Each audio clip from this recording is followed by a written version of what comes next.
আইনের শাসন নিশ্চিত করে দুর্নীতি কমাতে চান নতুন মন্ত্রীরা। আইনশৃঙ্খলার উন্নতি ও মব সন্ত্রাস যেন আর না ঘটে এজন্য সরকার সচেষ্ট থাকবে বলে জানিয়েছেন নতুন এলজিআরডি মন্ত্রী মির্জা ফখরুল ইসলাম আলমগীর।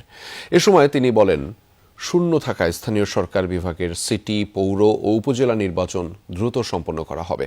অন্তর্বর্তী সরকারের কার্যক্রম নিয়ে কোনো শ্বেতপত্র প্রকাশ করা হবে না। আইনমন্ত্রী ২৪-এর মানবতা বিরোধী অপরাধ রাখার কথা বলেন। দায়িত্বপ্রাপ্ত সব মন্ত্রী মন্ত্রণালয় কেন্দ্রিক অনিয়ম ও দুর্নীতির সিন্ডিকেট ভাঙতে চান। সহকর্মী আলমগীর স্বপন জানাচ্ছেন বিস্তারিত। ট্রু 700 ppm আকিশ বসির গ্লাস কেনার আগে দেখে নিলেই জিতবেন। স্মৃতিসৌধে ও জিয়ার সমাধিতে ফুল দিয়ে একে একে মন্ত্রীরা আসতে থাকেন প্রশাসনের সর্বোচ্চ কেন্দ্রবিন্দু সচিবালয়ে। তাদের বরণ করে নেন সচিবসহ মন্ত্রণালয়ের কর্মকর্তারা। বিএনপি মহাসচিব মির্জা ফখরুল ইসলাম আলমগীর দায়িত্ব গ্রহণের পর শুভেচ্ছা বিনিময় করেন তাদের সাথে।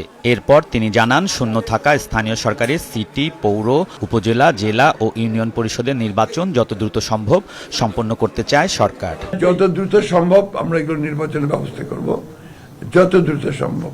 এটা আপনার তো আরেকদিন সম্ভব না, but will immediately try to go for that. অন্তর্বর্তী সরকারের কয়েকজন উপদেষ্টার কার্যক্রম নিয়ে প্রশ্ন রয়েছে, এক্ষেত্রে সরকার কোনো ব্যবস্থা নেবে কিনা এর জবাবও দিয়েছেন এলজিআরডি মন্ত্রী। যতটুকু প্রয়োজন ছিল তারা সেই কাজ সিংহভাগ করতে পেরেছে। মূল সমস্যাটা কি ছিল? ট্রানজিশন টু ডেমোক্রেসি, সেটা তো তারা করে দিয়ে গেছে। সুতরাং you must give credit to that. অন্তর্বর্তী সরকারের সময় আইন শৃঙ্খলা পরিস্থিতি নাজুক ছিল, নিয়ন্ত্রণহীন ছিল মব সন্ত্রাস। এক্ষেত্রে নতুন সরকার কাজ করবে বলে জানান মির্জা ফখরুল। আইন শৃঙ্খলা যতটুকু খারাপ ছিল এটাকে ইমপ্রুভ করার চেষ্টা করতে হবে। একটা বড় ঝড় গেছে, আমাদের একটা বিপ্লব হয়েছে, বিদ্রোহ হয়েছে, মুহূর্তের মধ্যে সব ঠিক হয়ে যাবে এটা মনে করার কারণে। নতুন স্বরাষ্ট্রমন্ত্রীও বলেন, দেশে মব সন্ত্রাসের দিন শেষ। প্রশাসনের দলীয়করণ বন্ধ ও পেশাদারিত্ব ফিরিয়ে আনার আশ্বাস দিয়েছেন। সরকারের সেই ম্যানিফেস্টো বাস্তবায়নের জন্য তারা আন্তরিক হবেন। কে কার কি অ্যাফিলিয়েশন আছে সেটা আমরা দেখব না, আমরা মেরিট ভিত্তিতে সবাইকে যাচাই করব। ২৪-এর জুলাই হত্যাকাণ্ডের বিচার নিশ্চিত করা হবে বলে জানিয়েছেন আইনমন্ত্রী। তবে সংবিধান সংস্কার পরিষদের সদস্য হিসেবে শপথ না নেয়ার বিষয়টিও স্পষ্ট করেন তিনি। আমরা মানবতা বিরোধী অপরাধের যে বিষয়, আইন তার নিজস্ব গতিতে চলবে।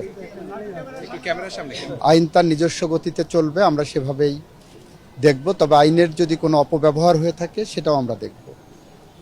দ্বিতীয়ত হলো, আমরা যে শপথ নেইনি, কেন নেওয়া হয়নি সেটা দলীয়ভাবে দলীয় মুখপাত্র গতকাল ব্যাখ্যা করে দিয়েছেন।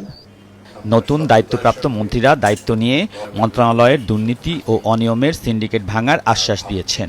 দুর্ভাগ্য ছিল অতীতে, সামনের দিনগুলো আমরা পরিষ্কার আলোর পথে হাঁটতে চাই, অন্ধকারে আমরা ব্যাক করাতে চাই না। এই মন্ত্রণালয়ের একটা ইমেজ ব্যাপকভাবে ক্রাইসিসে আছে।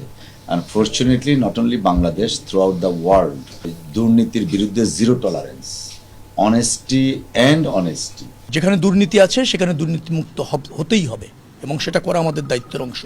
এই সরকার প্রতিষ্ঠানগুলিকে জনবান্ধব হিসাবে ফাংশন করাতে চায়।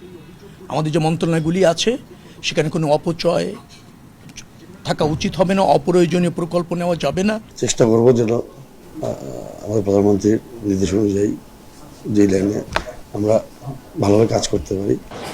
মন্ত্রীরা বলছেন, দীর্ঘদিনের সংকট একদিনে সমাধান হবে না, তবে চেষ্টার কমতি থাকবে না। দুর্নীতি কমানো, সুশাসন ও জবাবদিহিতা নিশ্চিত করা সরকারের সামনে বড় চ্যালেঞ্জ। দায়িত্ব নিয়ে মন্ত্রীরা সেই চ্যালেঞ্জ মোকাবেলার অঙ্গীকার করলেন, আশ্বাস দিলেন প্রতিশ্রুতি বাস্তবায়নের। আলমগীর স্বপন, যমুনা নিউজ, বাংলাদেশ সচিবালয়, ঢাকা।